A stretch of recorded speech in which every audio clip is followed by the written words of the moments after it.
I am George Flowers. I'm the Dean of the Graduate School, and I want to welcome you all to the 49th Annual Distinguished Graduate Faculty Lecture at Auburn University.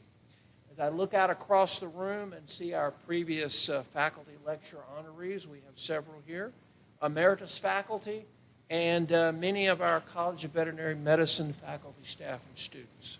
I want to thank you for being here today as we honor and celebrate the scholarly contributions of Dr. Skip Bartol.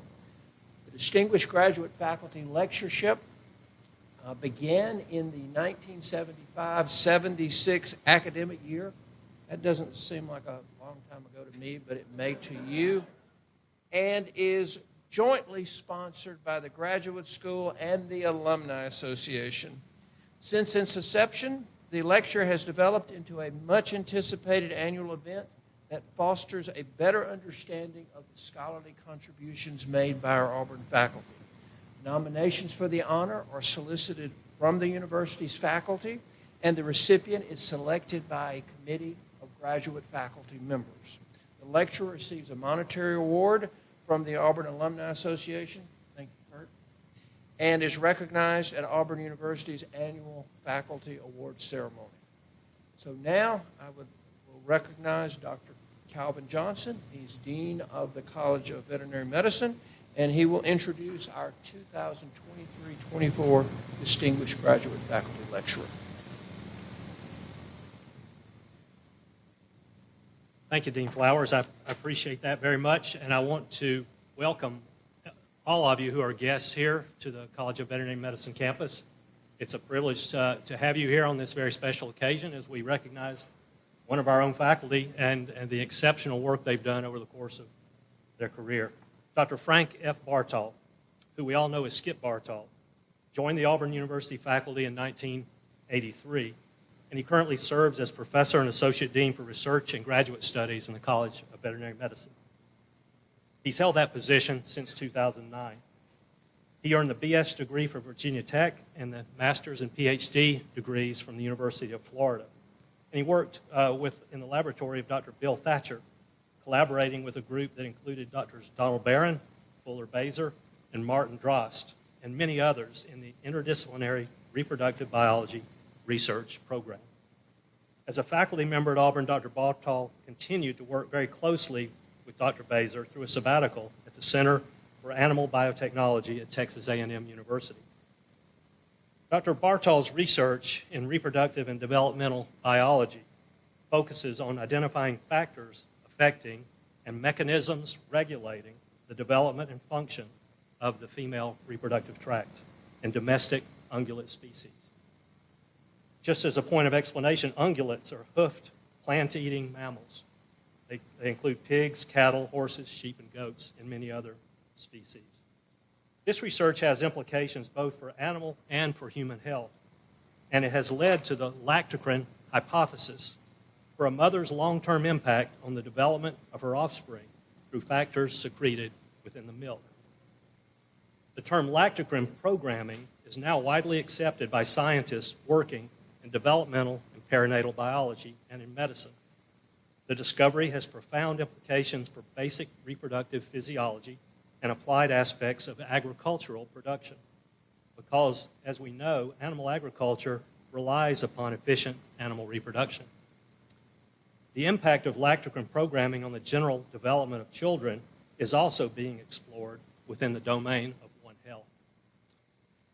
As Associate Dean, Dr. Bartol's research is broadened to include the administration of a major program in detection canine science, innovation, technology, and education, which we know as DSITE.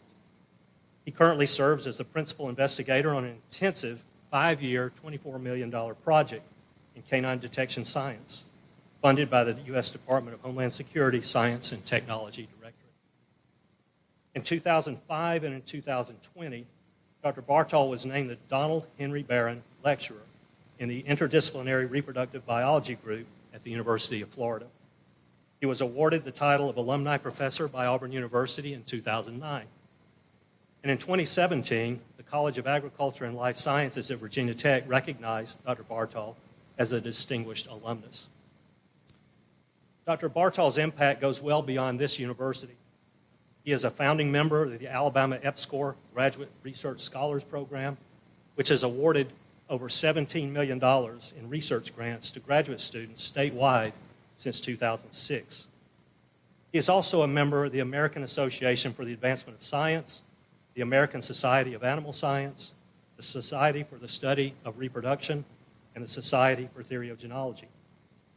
An advocate for the responsible use of animals in research and education, Bartol is also contributing author to the Guide for the Care and Use of Agricultural Animals in Research and Teaching. He recently crafted the position statement on animal use in research for the American Association of Veterinary Medical Colleges and serves as a voting member of the Animals in Research and Education Subcommittee to the Science Policy Committee of FASIP. And FASIP is the Federation of the American Societies for Experimental Biology. Dr. Bartol's leadership extends into the undergraduate curriculum as well through the new baccalaureate program in Public and One Health and the very successful undergraduate minor Public Health, both of which are executed through the Office of Research and Graduate Studies in the College of Veterinary Medicine. I'm honored to introduce our 2024 Distinguished Graduate Faculty Lecturer, Dr. Skip Bartol.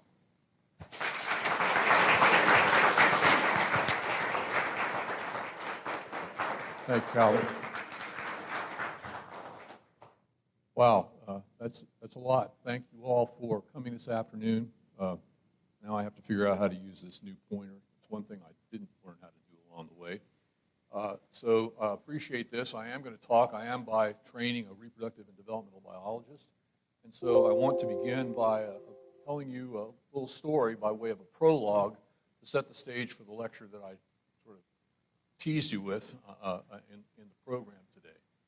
And the message I'm going to talk about today is really founded in the idea that development depends upon critical events at the beginning and environmental associations that occur over time that determine a developmental trajectory. And if you haven't figured this all out already, this is fundamentally my own trajectory. My father, circa 1953 here, did not know, because he was a civil engineer, that he imprinted me with sheep within my first year of life. And some 25 years later, the imprint obviously continued. This is before institutional animal care and use criteria were at issue. And there were a whole host of people who, along the way, including my mother and many of you here, that have influenced the trajectory of the work that I've done with so many people that are here in this room. And so, while trajectory is important, it also depends upon environmental conditions that affect developmental trajectory. And all of these things together led me to that particular evening in this moment in time. And I can't thank all of you enough for taking the time to listen to me this afternoon. So let's talk about setting the stage for development. This began for me before any concept of my own development was even an issue, with Sir Joseph Barcroft, who was knighted after World War I for his work as a physiologist, developing remedies to the effects of mustard gas in World War I. He then had a young person that we would call a postdoctoral fellow today, who was a fellow at Cambridge, now indicated there, Professor Donald H. Barron, who prior to the bombing of London by the Nazis in World War II, worked with Dr. Barcroft, and the two became historically the fathers of fetal-placental physiology. And they pursued questions related to how maternal environment affected the development, health, and well-being of fetuses, and their also ability to accommodate events in early postnatal life. So this was all going along well before I arrived on the scene. And of course, I would have had no reason to know some 25, 30, 40, 50, or maybe even 60 or 70 years later, the impact that these two gentlemen would have. But there was a third person here that's been critical to this whole process, and that's Ann Wiley.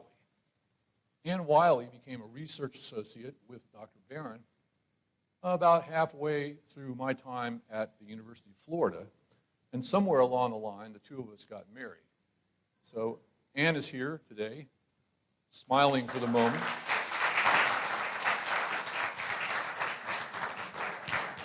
And here in a minute, you'll see the impact that Ann has had on a whole host of individuals that have touched our program along the way. So I'm going to start by talking about a gift box that I had no knowledge of that was being assembled by Dr. Barron and Ann as they were conducting research in fetal physiology. And they were collecting samples through the course of gestation in sheep, and while no one was studying the development of the fetal and neonatal reproductive tract, they were saving these things back as they went along. I had no knowledge of this. I was working in maternal recognition of pregnancy, sort of more biochemical orientation. And so about 1983, when we left, this may have been one of the strangest but most impactful wedding and parting gifts ever given to a couple in science.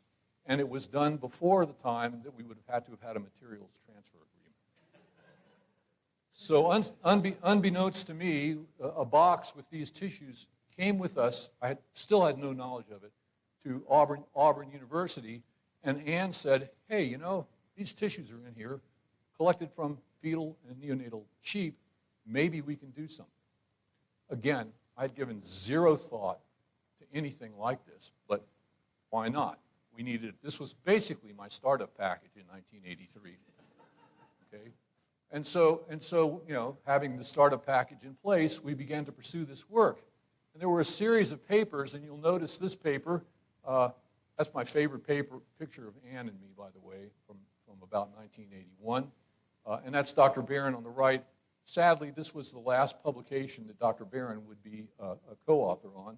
And we began to look at how the uterus develops. A very simple paper, Histogenesis of the Ovine Uterus. You would have thought it would have been published in 1342 or something, but in fact, no one had looked at this in ungulate species, which Calvin has kindly defined for me.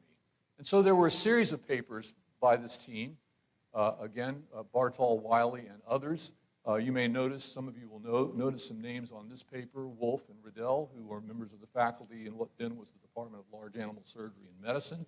And because of all of these things, we began to think about uterine development in ungulates and, for that matter, in mammals in a different way. And ultimately, the ideas that evolved through those studies produced the uterine gland knockout, or UGKO phenotype. This was an important observation, which we replicated not only in the sheep, which was where we did our work initially, but in cattle and in mice. And the concept here is, first of all, if you could knock uterine glands out and see what doesn't happen, you could prove that uterine glands were or were not essential for the establishment and maintenance of pregnancy, right? So it was a model system. But the other thing is, it allowed us to show that endometrial development is plastic. So the purple squiggly things here, this is a sheep. Those are all glands. Even those of you that are not pathologists, and frighteningly, there are lots of pathologists in the room right now. I'm looking at you, Dr. Kohler. You can see that the picture on the right is different from the picture on the left, notably because there are no uterine glands. And this phenotype, this is adult tissues. So we expose these animals to a particular set of circumstances transiently in early neonatal life, and we produce these extreme phenotypes, the glandless adult UGKO uterus in sheep, in cattle, and actually in mice. These animals cannot maintain pregnancy. They can maintain fertilization, but they can't maintain pregnancy. This meant then that uterine tissues are plastic in terms of their development. Leaping ahead, Dr. Tom Spencer and Andrew Kelleher and myself published this paper not too long ago in the annual reviews of Animal Biosciences, focusing on the development and function of uterine glands in domestic animals, because what we've learned from these model systems is informing what we know about these processes, not only in animals, but in humans. And I'll mention Tom, because Tailgate Tommy Spencer, as Ann remembered him, is now Curator's Professor and, let me get this right, and Vice Chancellor for Research at the University of Missouri, and was recently elected to the National Academy of Sciences. I say that to say that that gift box was more important than many of us really understood at the time. So the stage was set, and now the play could begin for the topic that I've hooked you in here to talk about this afternoon, the journey to the Milky Way, and our maternal lactogen programming of postnatal development. So to talk about this, I need to define a few terms. The first of them, maternal effects. So maternal effects can be defined as the causal influence of maternal genotype or phenotype on offspring phenotype, phenotype being what we look like, essentially, or how we are formed. It includes environmental signals that are provided by the mother that affect developmental pathways and therefore developmental trajectory and adult phenotype. There's that word again. Now, maternal factors are many and varied, but include environmental factors, stressors, and lifestyle that can impinge upon development acting through the mother to affect a whole host of physiological adaptations across most every system in the body. And we know that maternal factors can program adult pathologies. Right? This is consistent with the Barker hypothesis that some of you may be aware of. In 1990, David Barker, now gone to us, proposed that developing will include programming by the environment in fetal and infant life. Now, a great deal of attention was given because of this to what was referred to as maternal or fetal programming, but it was really maternal programming of fetal development. But much less attention was given to the concept that maternal factors could affect the developmental trajectory of tissues throughout the course of that individual's life. Now, some principles of the Barker hypothesis included that transient effects in the fetal or neonatal period could be persistent, that such effects could remain latent, and that persistent effects would reflect programming of developing tissues. So this is here consistent with a few other terms that need to be defined. One of them is developmental plasticity, which I've shown you an example of already. We can create different types of endometria depending upon the circumstances of their development. So one genotype then can give rise to a range of different physiological or morphological states in response to different environmental conditions during development. It's not all genes, it's a gene by environment interaction. This is consistent with the idea that there must be in development critical periods proposed now over 100 years ago by Charles Stockert, who suggested, actually as a toxicology person, that stages in vertebrate ontogeny, that there are stages during which bioactive substances, he called them toxins, have more injurious effects than in adulthood. So there must be a developmental program defined as the series of molecular, cellular, and related biological processes which define events that determine structure and function of tissues, organs, organ systems, and organisms. So developmental programming then could be defined in this way, that the process whereby a stimulus or insult applied at a critical period of development, transiently, could result in a long-term or permanent effect on the structure or function of the organism through regulation or dysregulation of the developmental program. All of this is to say that foundations are important and trajectory matters in life and in the course of our development. Or as Socrates or Aristotle put it, a small change at the beginning produces many great changes at a distance, just as a tiny shift in a boat's rudder causes a huge shift of the prow. So another way to think about this, if you consider the circumstances that might occur at birth or in the neonatal state, those circumstances are perfect or optimal, then the developmental trajectory will be optimal and the phenotype will be optimal. But any sub-conditions that are suboptimal will produce suboptimal phenotypes, meaning that the individuals that are produced as a consequence of these pathways will be less able to adapt and survive in the conditions into which they're born or into which they might be placed. Another way to illustrate this, if we look at maternal environmental effects, they can occur gestationally or lactationally. That these effects are transient, they can be latent and persistent.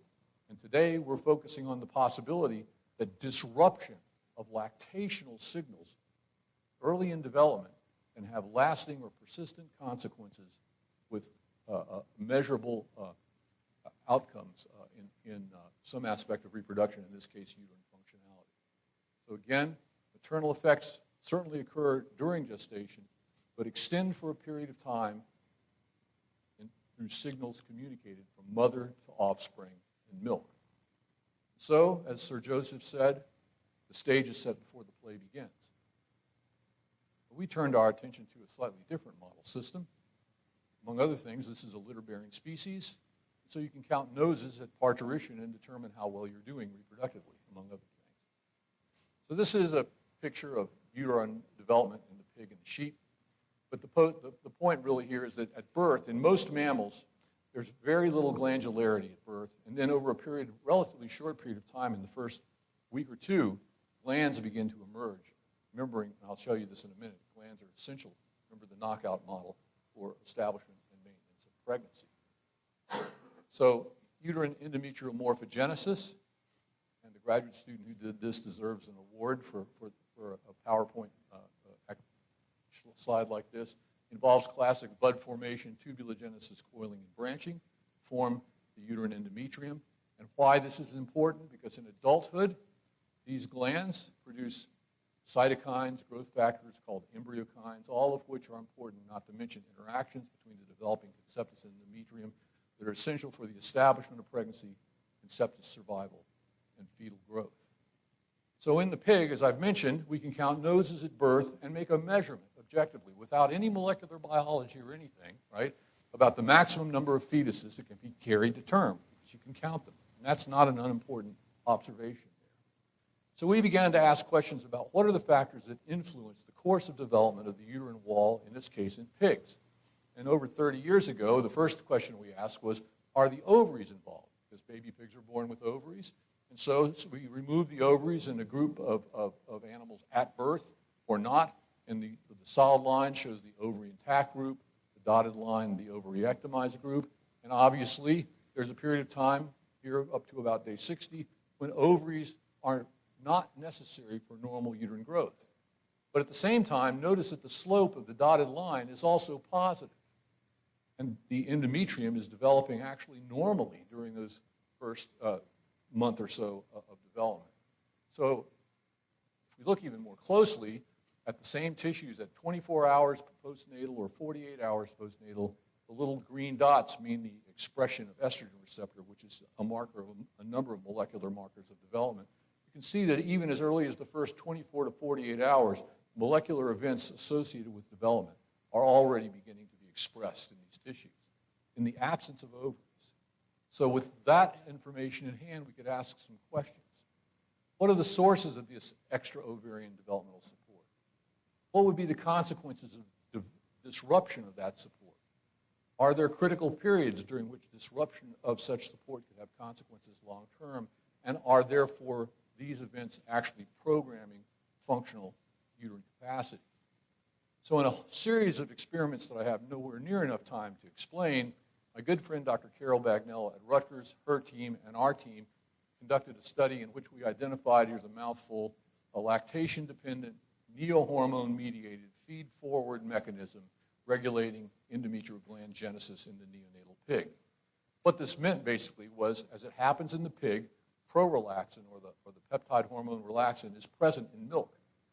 The prorelaxin form, which is bioactive, is present in mother's milk.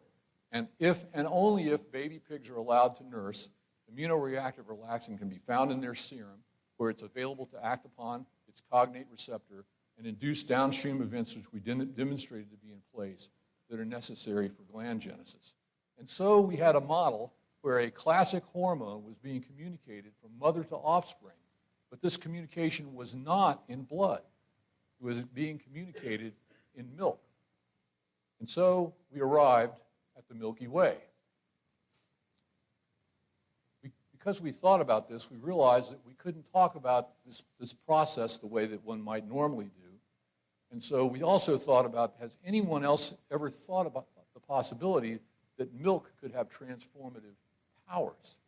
It turns out that in the 16th century, somebody, Tintoretto, drew this beautiful painting that shows the infant Hercules being immortalized by nursing the goddess Juno. Now, if ever there was a suggestion of the transformative power of milk, this is one of them. So one of the things to consider then is that people had been thinking for quite some number of years about the fact that milk is transformative and phenotype is not fixed, right? So once again, this transmission of relaxin as our prototypical milk-borne bioactive factor was not occurring in the blood, and interestingly enough, there was not a word to describe it. So we made one up. And astoundingly, found that we actually contributed this word to the English language, lactocrine, lactation, lactocrine, we defined as a mechanism through which milk-borne bioactive factors are delivered from mother to offspring by specific consequence of nursing.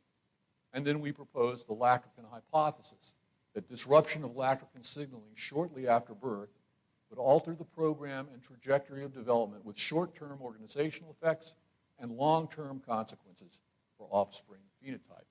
In our case, focusing on development and functionality of the porcine uterus. So we had to have models to test the lactocrine hypothesis, and the two models involved either lactocrine disruption or lactocrine deficiency. These can be done in a couple of different ways. Experimentally by feeding porcine pig milk replacer instead of letting them nurse, or naturally by looking at competition for the teat, agalactia, mastitis, and I'll show you how we wound up coming upon a way to track these things. In humans, of course, lactocrine disruption or deficiency can occur sociologically when people simply choose not to breastfeed, or clinically when disease or drug addiction, for example, contraindicate nursing. So these things do occur. So our testing of the lactocrine hypothesis then could be easily done by feeding milk replacer in lieu of colostrum and then collecting tissues at various strategic points to see what happens or doesn't happen when you keep the animals the babies from having milk. Or thanks to Jeff Valet at the USDA Meat Animal Research Center, who developed the immunoglobulin immunocrit assay, which is an indirect measure of the relative amount of colostrum acquired. We could then, within litters of pigs, identify those pigs that were getting minimal colostrum or optimal colostrum. We call these lactocrine deficient and lactocrine sufficient animals. And these guys can grow all the way up, and we can follow them throughout their life. So let's take a couple of snapshots at the effects of lactocrine effects in the short term. Simplest experiment would be what happens if you deprive baby pigs of pig milk replacer for 12 hours and look at the uterus. And when you do that, again, for the pathologists in the room, this is PCNA immunostaining. It's telling us something about cell proliferation. And if you're not a pathologist, I think you'll be able to see there's a pretty obvious difference between these two pictures. These are the nursed pigs. These are the formula-fed pigs. We quantified this over many animals, over many sections, and the white is milk. We went with white for milk for obvious reasons, okay? And so we can see obvious differences just in the first 12 hours.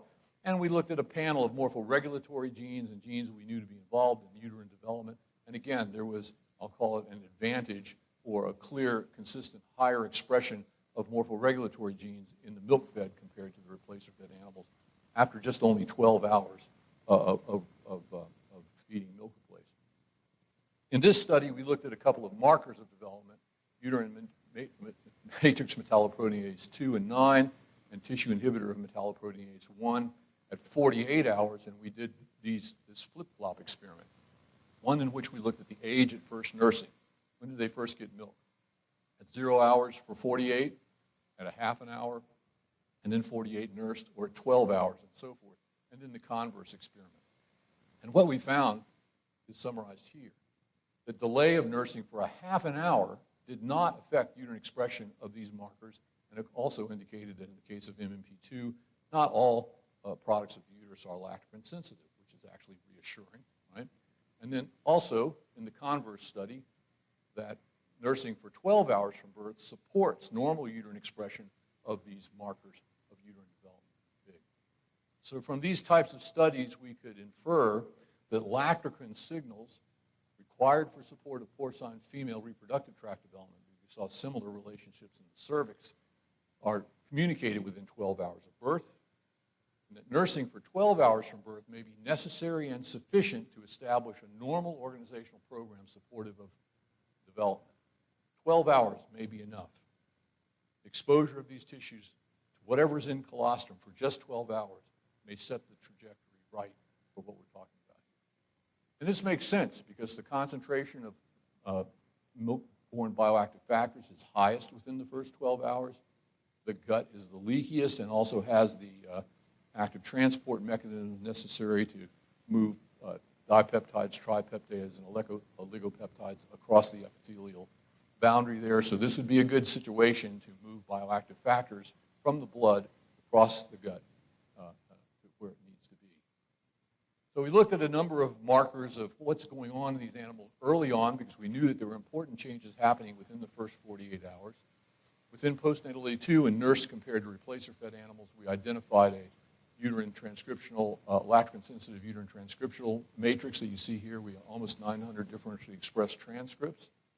We showed that lactogen-sensitive uterine transcriptional activity is associated with both mRNA and microRNA expression, and using in silico prediction indicated that there was a lactogen-sensitive microRNA, mRNA interactome in these tissues as they were developing as early as 48 hours of life.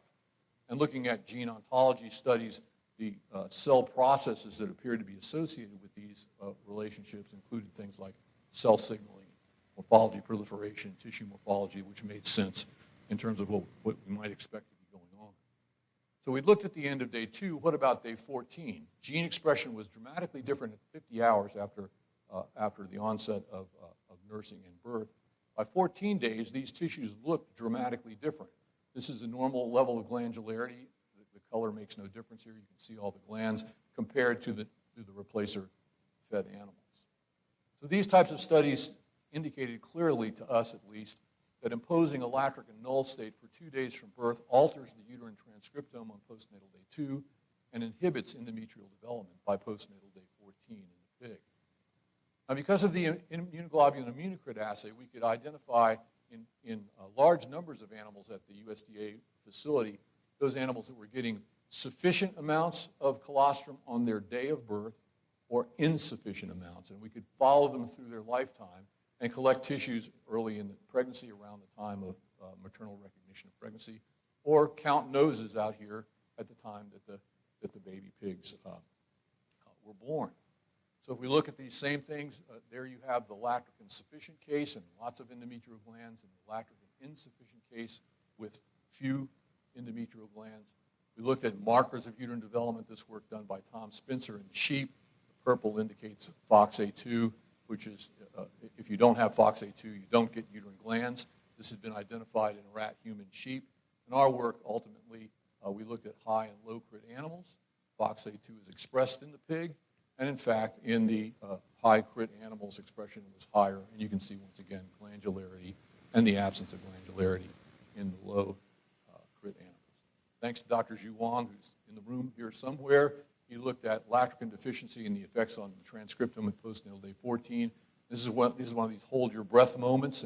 And among the 148 differentially expressed genes identified at day 14, there's FOXA2 right there. So that was like got that one. Things are working, and so it's nice when plans come together. And a lot of the gene ontology work is consistent with what you might expect to be going on in these tissues. So I'll skip over this slide. So by summary of what I've told you so far, what we have here is a window of lactogen programming within the first 12 to 24 hours. By day 2, there's a difference in patterns of gene expression in these uterine tissues. By day 14, this difference is even more pronounced, and there's a change in the structure of the endometrium. We skip into adulthood. By pregnancy day 13, there's differential expression in the endometrium at the time of establishment of pregnancy. And at parturition, importantly, in work done again at the Meat Animal Research Center, the litter sizes delivered by pigs that were low lactogen insufficient at birth is significantly reduced. These data are for 799 dams. There were either high or low lactogen sufficient or deficient as on their day of birth. And the difference here was 1.4 pigs per litter. That might not sound like a lot to you, but the pig producers in the world get excited about a quarter of a pig per litter. You can also select for litter size, if you will. It takes about 10 years to get a 1.2 pig advantage, about 10 years to do that. This means that you can undo more than 10 years of selection by failure to manage your animals in a way that they get sufficient colostrum within the first day of their life. So this was important. It was actually the first example of a lactogen-based maternal programming event that had a phenotype. What I failed to emphasize in the previous slide, was that these pigs were followed over 4 parities, and there was no parity effect. So this effect was permanent. It was lifelong. The lactogen-deficient pigs could not produce litters of the same size as the lactogen-sufficient pigs. So it had been concluded by others, not us, that data indicating that colostrum consumption on the day of birth has lasting effects on fecundity in adult females, elevating the importance of colostrum as a maternal factor affecting reproductive development and performance. And then we could basically say that lactogen programming of postnatal uterine development determines functional uterine capacity and fecundity in the pig.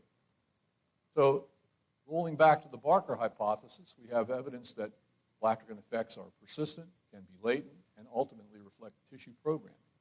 We don't know what the mechanism is quite yet. All we can do at this point is wave our arms, and with a little help and insight once again from Dr. Zhu Wang, we're looking at a few of these things.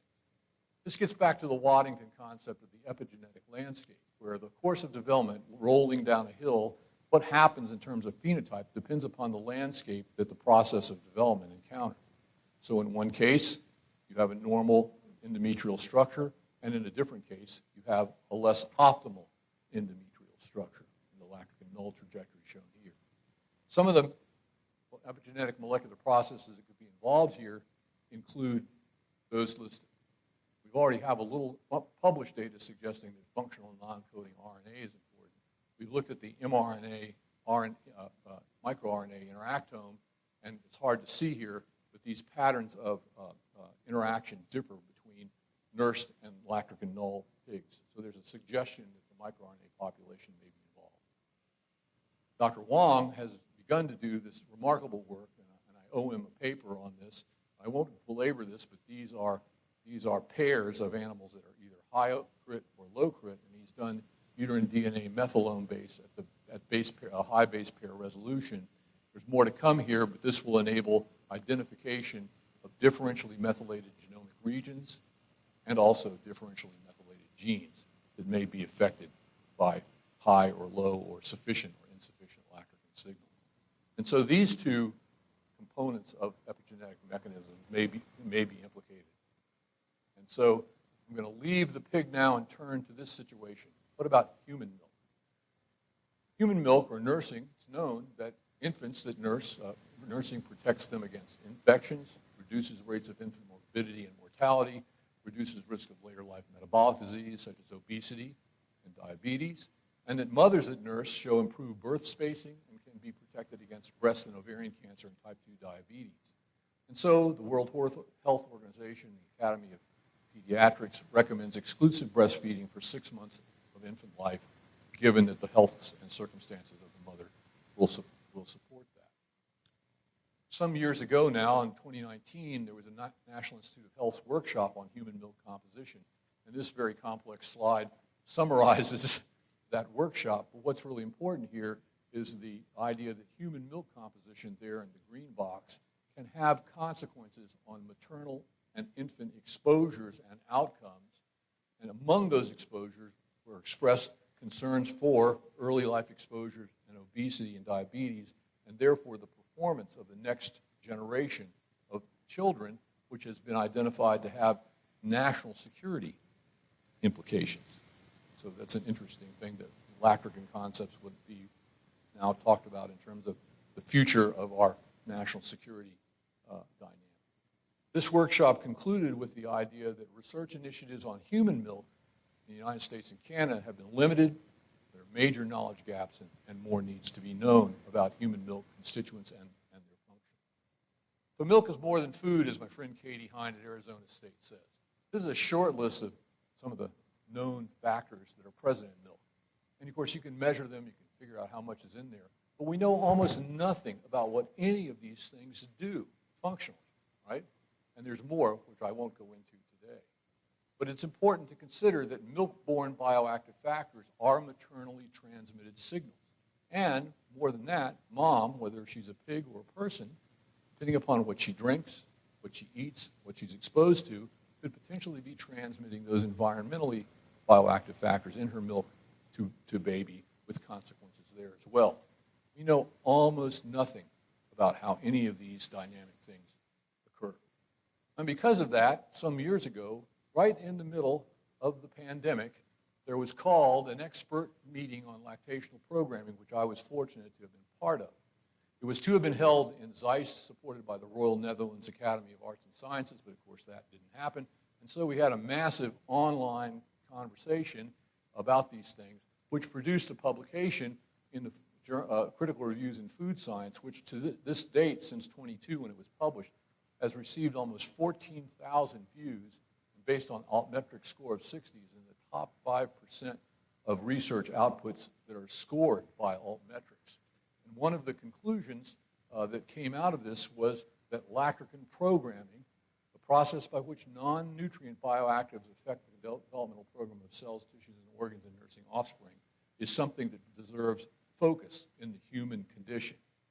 I won't belabor this, but the particular focus was on cognitive and behavioral development, and this shows, based on studies in humans, animals, and both humans and animals, that there are milk constituents that have known associations with offspring cognition and behavior, and for obvious reasons that might be a place where attention would be focused early on. Whether the female reproductive tract is sensitive to these things, it remains to be determined, of course.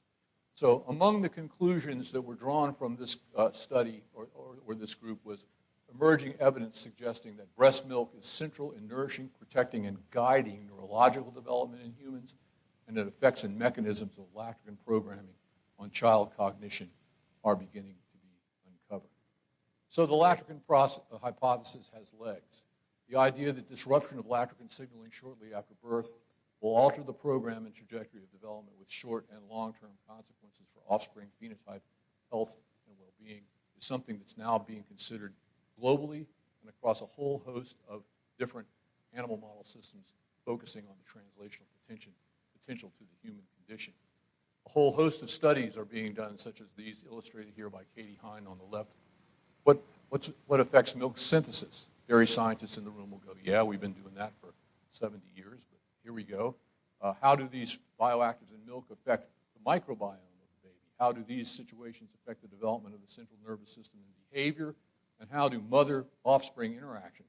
Another term that this group coined was a lactational program, which is meant in the human condition to take into consideration not just the lactogen signaling, but the mother-infant bond and the dyad dynamics that are associated with that as well. So it's important to remember that no matter what, there's probably a fairly narrow window of lactogen signaling and lactogen programming that's going on in the early postnatal period. And that these effects can be transient and disrupt development and have latent, persistent effects about which we know almost nothing in mammals broadly. Opportunities and challenges. Well, we need to define milk-borne bioactive factors and what they do. We need to identify conserved lactogen-driven developmental mechanisms, conserved across species, so that when we study something in an animal model, it can translate across other animal models and to human beings. We need to define critical periods for lactogen programming, again in a comparative approach, and we need to define developmental models that are predictive of postnatal outcomes in the species that are important to us, ourselves, of course, included. I'm excited that my colleagues around the country and the world are beginning to take up the banner here, and this is really great work that's being done at the University of Nebraska by Amy DeCellier there, and she's showing beautiful work on how milk exosomes are taking cargo into various tissues that you see there. All the areas that are lit up are areas that are being impacted by milk exosomes specifically. So there's a lot of work that's now springing out from this, and it's really nice to see that happen. So I'll leave you with this idea. What's in a name? I think I'll have a little bit of time for a prologue here. The word hormone, that most of us have heard, but not everyone can define, was coined in 1905. This gave birth to the discipline of endocrinology. Endocrine effects, then, are the integrative actions of blood-borne agents. And so as the comment down at the bottom, history of science has repeatedly shown how the introduction of a new word can act as a catalyst for research. Now, I'll be so bold as to suggest the lactogen effects indicate studies of the integrative action of milk-borne agents. It would be specific to mammals, but have to be understood if we're going to appreciate how we are going to optimize the developmental trajectory of our own species as we move forward. So, if you can't remember anything else, remember this. Milk does a body good. I want to thank all of the various sources of funding over many years. I've talked to you amazingly about 40 years of endeavor here. And before I leave, I want to make a short epilogue that the work is not completed. Is Doug? Doug, there he is, over there. Work done by Tatiana Samoyova in the Scott Ritchie Research Center involving the use of filamentous bacteriophages for development of vaccines has led to a species-specific immunocontraceptive vaccine. And we've recently been, well, it's actually been a long time coming, but we've recently established seed funding to apply this technology to address the wild boar crisis in Italy. I'm not making this up. We can talk later. So this will involve regulating the uterine oviductal microenvironment. So there we are back into the reproductive tract of the female pig once again. In recent years, with a lot of people in this room contributing to this, we've established the Animal Health and Agro-Biodefense Program as in partnership with the USDA ARS, and we're part of National Program 103, which has a goal to protect and ensure the safety of the nation's agriculture and food supply through improved disease detection, prevention, and control. And again, of course, the DSITE program, which mission is to catalyze the transformational advances in detection canine sciences with broad application to the whole of the Homeland Security enterprise. These massive enterprises and others are established at the college because of teamwork, not because of me. But I've had the great privilege of trying to facilitate the opportunities to establish these programs. And for that, I'm very grateful. So, as my colleague from many years ago said, literally, and quote, the stage is set before the play commences. A number of new stages have been set, and I'm looking forward to seeing how the play commences. Thank you all.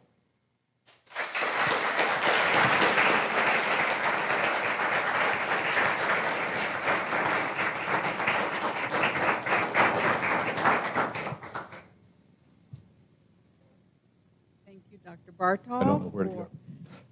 Very much, yes. So you're welcome to stay right there.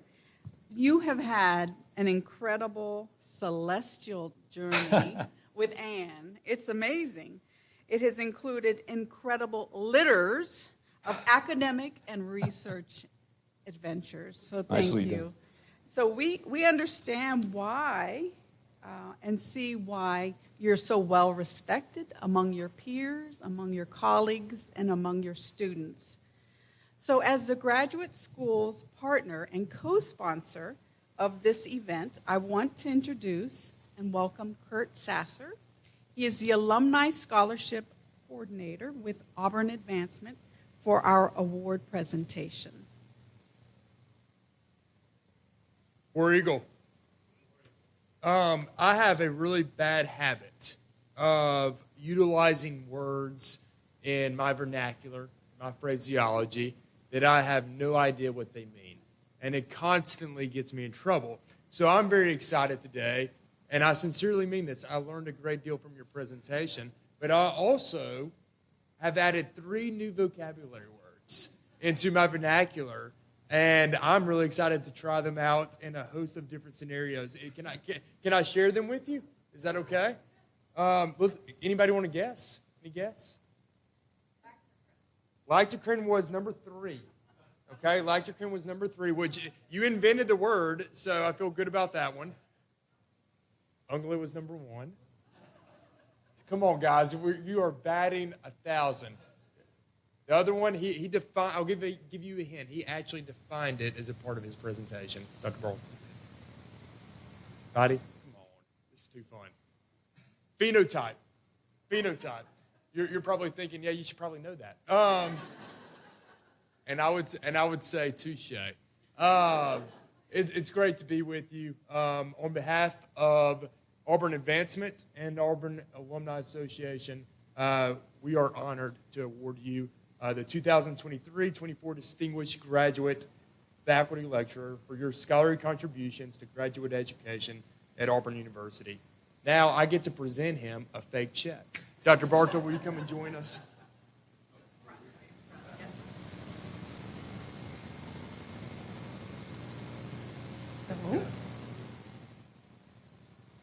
Well, and we also would like to present a certificate signed by President Roberts to honor Dr. Bartol as a Distinguished Graduate Faculty Lecturer at Auburn University. So let me come around on that side. Thank you. I didn't make it up.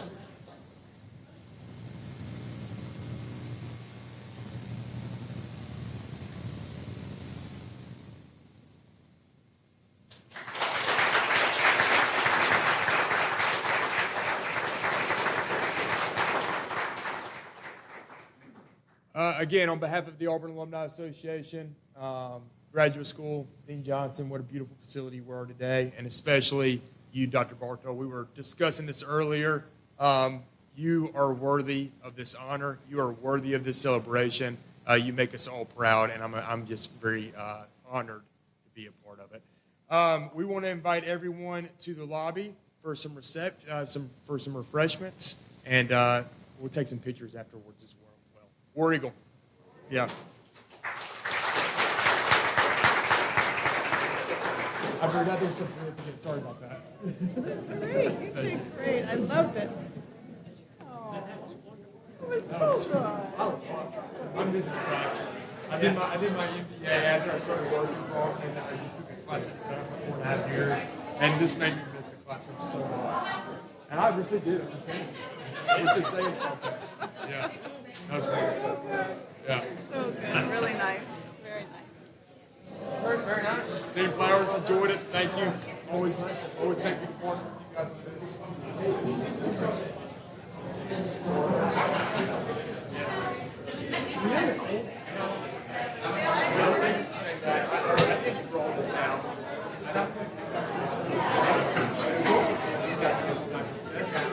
Yes.